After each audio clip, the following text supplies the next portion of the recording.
This is a lecture from Open Tuition. To benefit from the lecture, you should download the free lecture notes from opentuition.com. In the previous chapter, we looked at two very simple ways of making the decision, looking at accounting rate of return and payback period. This chapter is the first of a few on discounted techniques, primarily net present value, which is by far the most important of the three techniques, by far, and is rather more involved. That's why there are several chapters. And a discounted cash flow approach, first of all, we base our decision on cash flows, not on profits. And the reason being, it's cash that we need to expand the company, to invest in new machines, not profits. And equally, it's cash we need to pay the dividend. I know by law you can't pay a dividend more than the profit, but if the company hasn't got any cash, they can't pay dividends. It's cash that matters, both to be able to keep the shareholders happy, giving them a dividend. It's cash that matters if we want to expand the company. We need cash to buy new machines. So it's based on cash flows. And the basic idea is very simple. Quite frankly, all we do is we say, well, how much cash would it cost to buy the machine? How much cash do we expect to get back from the machine? And if we get back more than we pay out, it's worthwhile. If we get back less than we pay out, it's not worthwhile.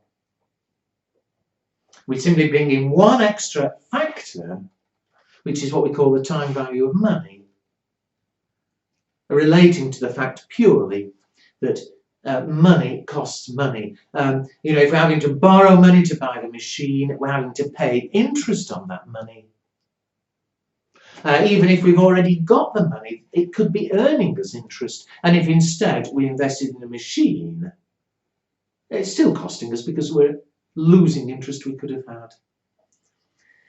And so I'm going to start off by making up the simplest example of all, just to make it clear what I'm talking about, because although in the exam it becomes very mechanical, to a large extent you learn rules, it really is important that you know why we're doing it. Just suppose I told you we had a machine which would cost now 10,000. And it'll just give us one cash return. We get a cash return in 2 years' time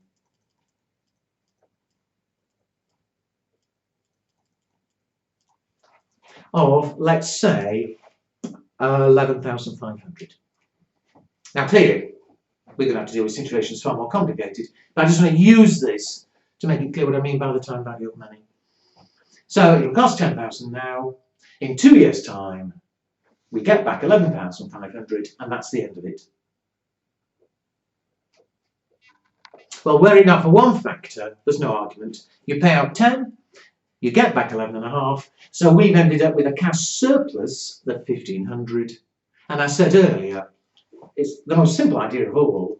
If we get a cash surplus, it's worth doing. A cash deficit, and it isn't.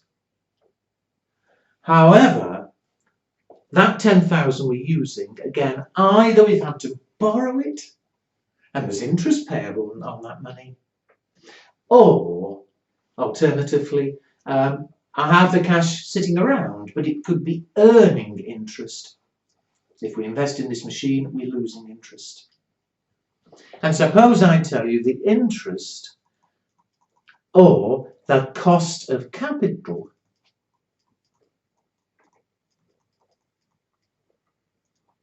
is 5% per annum. Well, if there was no interest, we've made a surplus of 1,500. If there is interest, surely the surplus will be reduced by the amount of the interest. And there are actually two ways we could deal with it. One way, perhaps the most obvious, would be to say, okay, you're borrowing 10,000. After 1 year, there'd be interest on it at 5%, which is 500. So you're then owing at 10,500.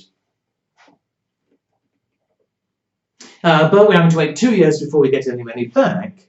So the second year, there's another 5% of 10,500. Oops. So the interest of 525. And therefore, at the end of 2 years, you'd be owing 11,025. At the end of 2 years, we get back 11,500. Well, if we end up with a surplus, fine, it's worthwhile. Deficit, it isn't. Well, of course, there is a surplus. We end up with 11.5. We owe, after accounting for interest, 11,025. There's a surplus of 475. It's positive, it's a surplus, we would accept. If there was a deficit, after dealing with the interest, we would reject. Now, that's one way. And we say what we're doing, adding on interest, we say we're working out the terminal value.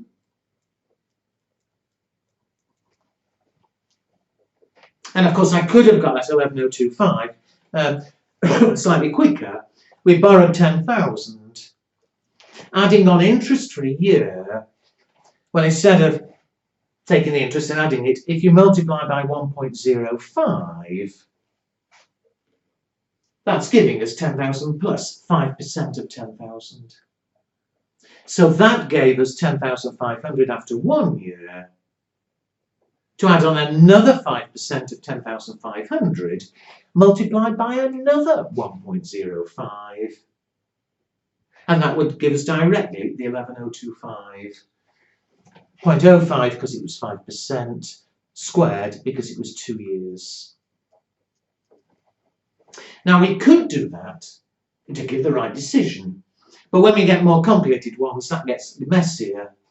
So what we always do, same idea, but what you might call in reverse. We say, okay, it will mean paying out 10,000 now. We will get back in 2 years' time. What was the figure? 11,500. But instead of adding on interest, we in a sense work backwards and we say, well, that 11,500, how much now would have grown to 11,500 in 2 years' time? And before I said, if it's X now, in 2 years' time, it'll have grown to 1.05 squared. Multiplied by 1.05 to add on 5% interest. Twice squared because it was 2 years. Well, I want that to equal 11,500. So we say, well, the equivalent amount now, we divide by 1.05 squared. 0.055% squared 2 years. And that gives us an equivalent amount now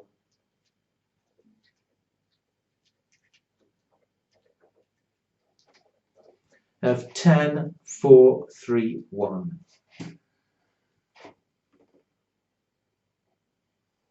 That 10,431 now is equivalent to 11,500 in 2 years. And so we're saying, well, it's like paying out 10,000 now and getting back 10,431 now. It gives us a surplus of 431. It's not the same as before. That 475 was a surplus in 2 years' time. 431 is the equivalent surplus now. But what matters is, if it is a surplus, if it's positive, we will accept. We're getting back, oh dear, I think the screen's got too hot. There we are. No. I won't try and write it there, I have to imagine it. We will accept. And had it been negative, deficit, get back less than we were paying, then we'd reject. So I'm sorry going on, especially if you've seen this before. It depends very much when you study P1. But it is important you know what's happening. We'll make it more interesting in a minute. That's far too basic for the exam. But that's what we're doing. When we talk about the time value of money, we talk about the cost of money. It's something with inflation or anything. I can mention that later. It's the interest cost of money. Just two final things before I leave this one. We call the equivalent amount now, we call them the present values.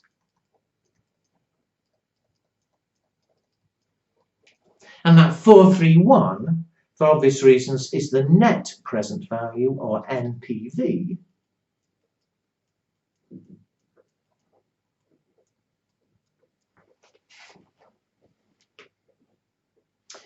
We divided by 1.05 squared. Normally, though, instead of put divided by, same thing, but we say we multiply by 1 over 1.05 squared, which may look a bit silly. The end result is you divide, but we always say we multiply by that number there, and we call that the discount factor.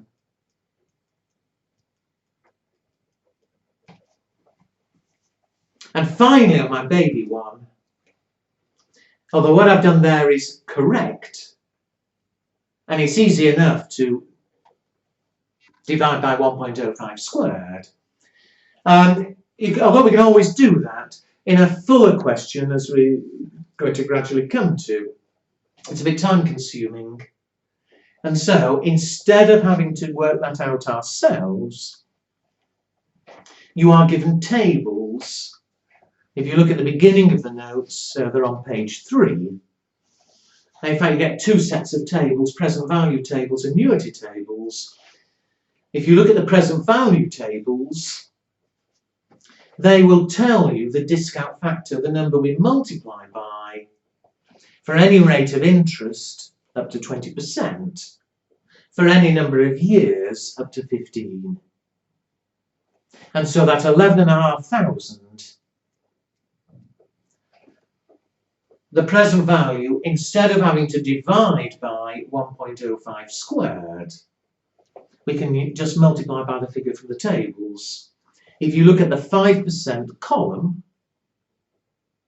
if you look at the 2-year row, it's 0.907. And that'll give us the present value directly, 11,500 times 0.907.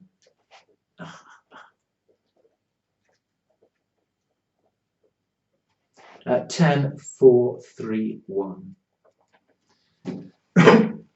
Now, the tables are rounded to 3 decimal places, so it will quite often give slightly different answers due to rounding. But in the exam, use the tables, not really worried about rounding, but use the tables unless you're given a rate that isn't in the tables. If you were asked to do it at 4.5%, well, then you'd have to divide by 1.045 squared.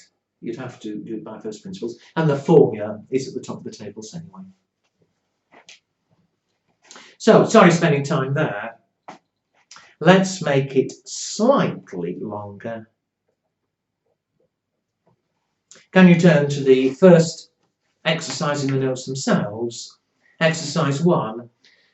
A machine will cost 80,000. It has an expected life of 4 years with an expected scrap value of 10,000.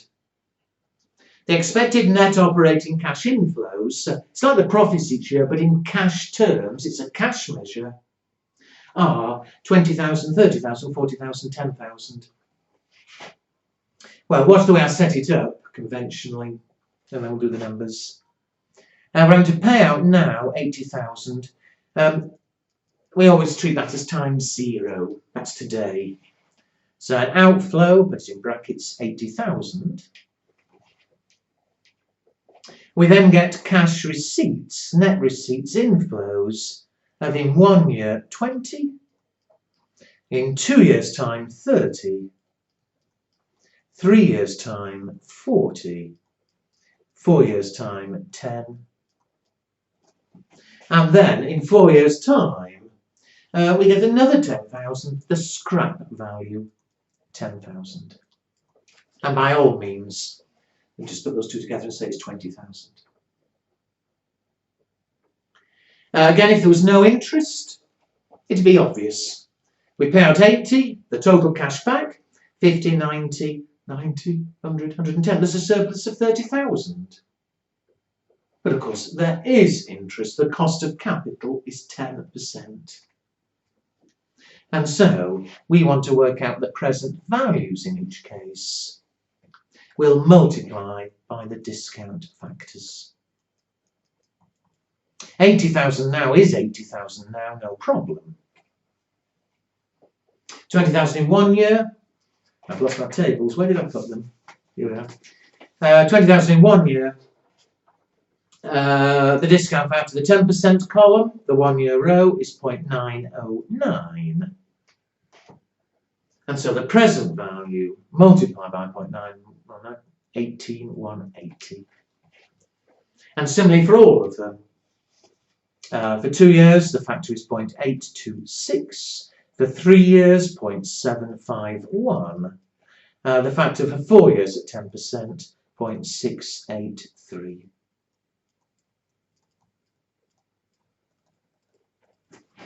And so multiply up the present values,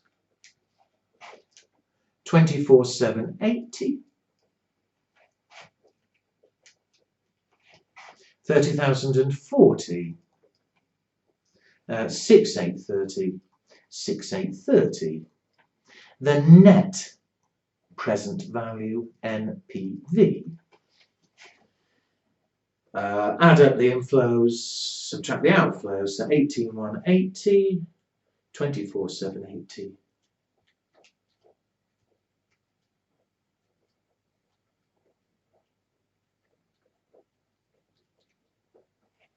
That's 6,660. And it's positive. The fact it's positive means we make a surplus after accounting for interest and therefore we'll accept. Again, were it negative, we would reject. No problem. You'll see the problems later aren't so much in the arithmetic. That you can learn and that's not hard. The problems we're coming to later is how do we actually arrive at those cash flows, but for the moment I'm not worried, we'll deal with them later. Exercise 2, it says suggest other factors that need to be considered. Talks about advantages, disadvantages. I'll talk about all that all together. I'm not going to write it all on the screen. But first of all, we are only looking at cash flows. Now, although I said at the beginning, it's cash we need to pay dividends, it's cash we need to grow the company. Shareholders, they tend to look very much at profits. You know, we give them a profit statement every year. First thing they'll look at is the profitability. So shareholders stand to be interested in profits, and this isn't considering the profit itself. Although, in principle, this is by far the best approach. Secondly, of course, as with any measure, it's all based on estimates. Estimates of all those cash inflows, of course, any of those turn out to be different. The NPV would be different and potentially we've made the wrong decision. There's also a big problem about the cost of capital. We'll discuss later, but it's very hard to calculate a cost of capital accurately. And if it's not 10%, if it turns out it's 11%, then there would be a different answer. Maybe it's negative, and we've made the wrong decision. And we always assume it stays constant. Of course, even if it is 10% now, it doesn't mean it would always stay at 10%. So, lots of problems. And, of course, we only look financially. We've not looked at any other considerations, such as, I remember one exercise a long time ago, but dealing with a company that was having to pay fines because they were polluting. And they were estimating the fine they'd pay. And overall, was it cash surplus, cash deficit? And of course, we've ignored factors like environmental pollution and so on. We're only looking at purely financial ones. Anyway, one of the factors I said there that was a problem is the cost of capital. Accept my word for it for the moment that in real life, because companies borrow money from various sources, they borrow money from shareholders, they borrow money from long-term debt, long-term borrowing, it's virtually impossible for a company to calculate the cost of money accurately. We might think it's about 10%, but it might be 11, it might be 12, it might be 9, and so on. And so, what's very common is to effectively calculate a break-even cost of money. And this is called, it's on the next page, the internal rate of return,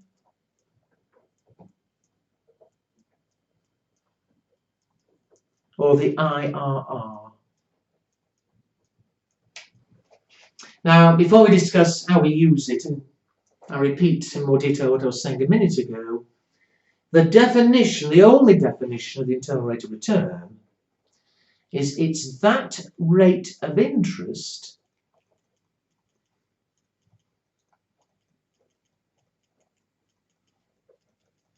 at which the net present value of the project is 0. So that's what we're after here. Before we discuss the importance and relevance of it, we know if the rate of interest is 10%, the NPV is plus 6660. You also, I hope, agreed with me, if the rate of interest is any different, if it's 11%, if it's 15%, if it's 4%, I think fairly clearly you'd end up with a different net present value. And I want to know what rate of interest would end up making it 0. Well, firstly, have a think. Would you expect, to get NPV 0, would you expect the interest to have to be more than 10 or less than 10? Well, I think it should be clear. To get 0, it would only happen if the rate of interest was higher. The more expensive money is, the higher the interest rate, the lower will be the NPV. Well, I want to know when it's 0, and what we do, let's make a guess. Look at exercise 3. Using the same project that we've just done, NPV 6660, calculate what the NPV would be if the interest was 15%. So why don't you do it? Pause and then check back. Or if you don't want to pause, watch me, but I'm not going to waste time. It's exactly the same cash flows. So we pay out 80 and we get back, I have to check the question, we get back 20 in 1 year, 30 in 2 years, 40 in 3 years, and a total of 20 in 4 years. There's 10,000 from cash profits, there's 10,000 from scrapping. I want to work out the present value at interest of 15%. And so using the tables again, 80,000 now has a present value of 80. At 15%, for 1 year, the discount factor is 0.870, for 2 years, 0.756, for 3 years, 0.658, for 4 years, 0.572.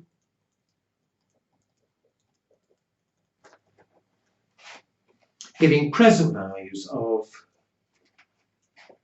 17,400,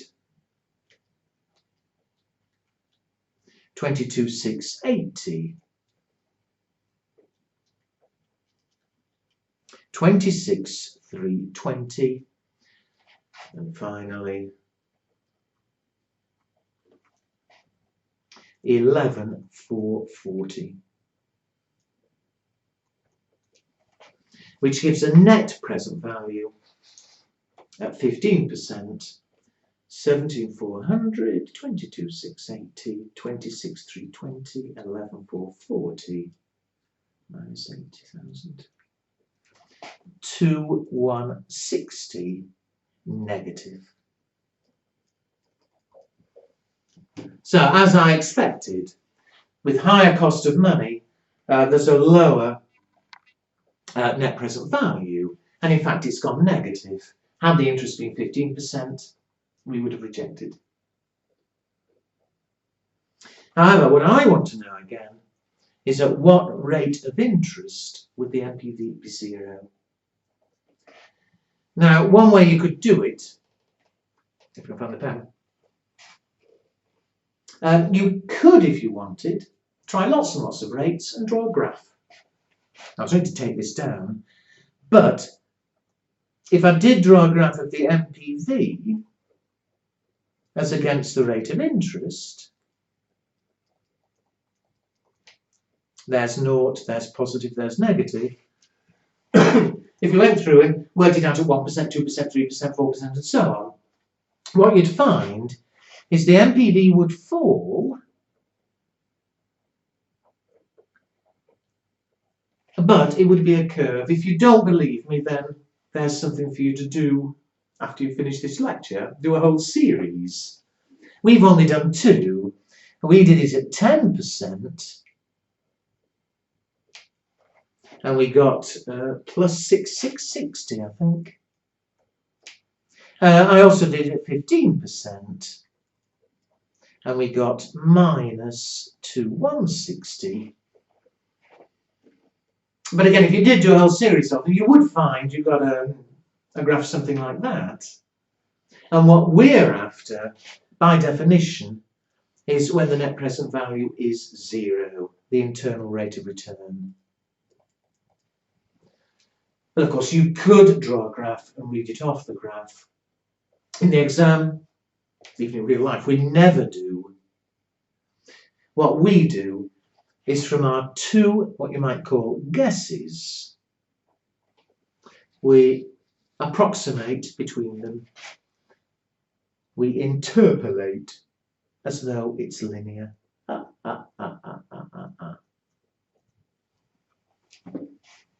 And so, because it isn't in fact linear, the answer we get is only ever approximate. But as you'll see, that's really all we need. But we're going to approximate between the 2 guesses we've had. Now, there is a formula you can learn.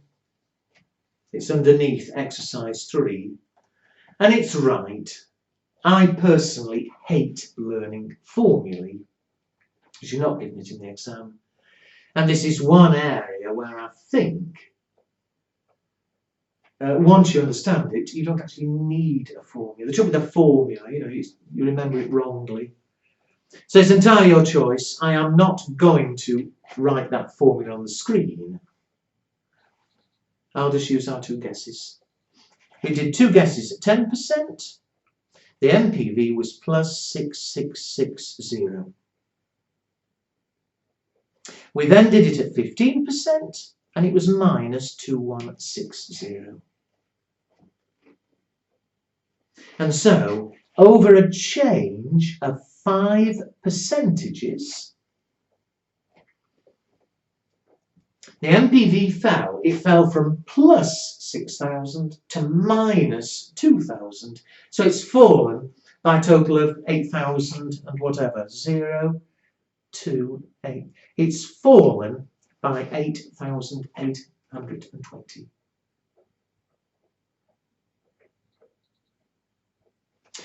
$8,000 a fall is equivalent, we say, to 5 percentages. Well, now I can write the internal rate of return down. We simply apportion. We knew it was more than 10%. At 10% it was positive. To end up with 0, it must be a higher cost of money, higher than 10%. We need to get to 0. We need the NPV to fall by 6,660. We know that 8,820 is 5%.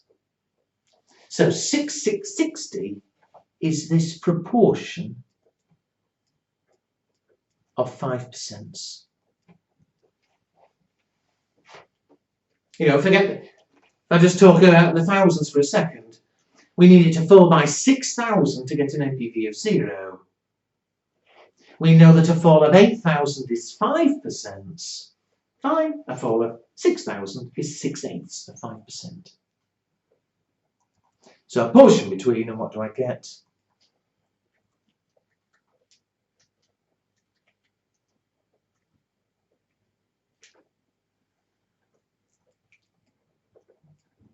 I get 13.78%.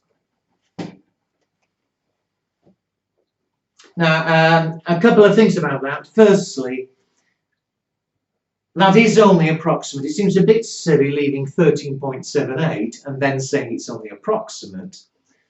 Generally, in exams, we write it to 2 places. But do be clear, it's only approximate because I've already said it's not linear. So normally in real life, I'd say it's about 14%. And secondly, the relevance of it, there you are about the linearity, you know, again. The relevance is this. We thought, for our example, we think the cost of money is 10%. And at 10%, it's positive and we accept.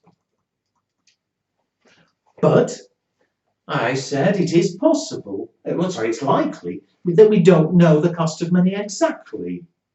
What happens if it's 11? What happens if it's 12? And so on.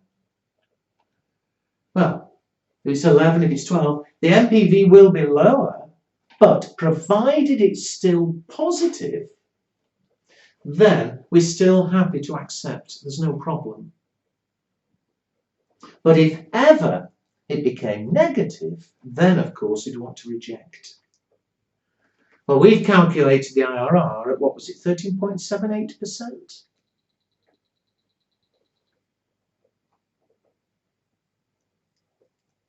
About 14. And so, if I'm not certain about the cost of money, and we usually aren't, what I can say is that this project is worthwhile provided the cost of money is less than 13.78. If the cost of capital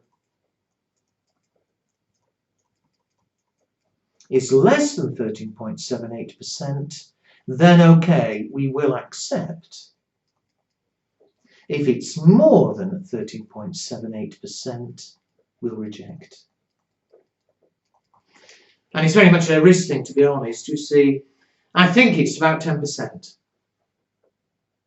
If the internal rate of return was 11%, I'd actually be very scared of doing this project, because a tiny change in the cost of capital and it would be negative. On the other hand, if the internal rate of return was 20%, all right, I think the cost of capital is 10. I may be wrong, but I don't think there's much chance of it being so much wrong than being more than 20%. There'd be much less risk. I'd probably be perfectly happy to go ahead. So that's the real relevance. It's sort of break even. And as I said, we never draw graphs or anything. You calculate it by making 2 guesses and approximating between them. Which 2 rates you use doesn't matter. If the exam, as it's quite likely, tells you, as my example did, to use 10% and 15%, then obviously you do. If they don't tell you, then any 2 guesses, because it's not linear, the final answer may be slightly different. That doesn't matter. It would never be a lot different. So, you know, you could here have guessed, so I don't know, 8% and 16% or something, the internal rate of return would be a little bit different, but it would still be somewhere around 14. It won't make a big difference. Anyway, that's internal rate of return.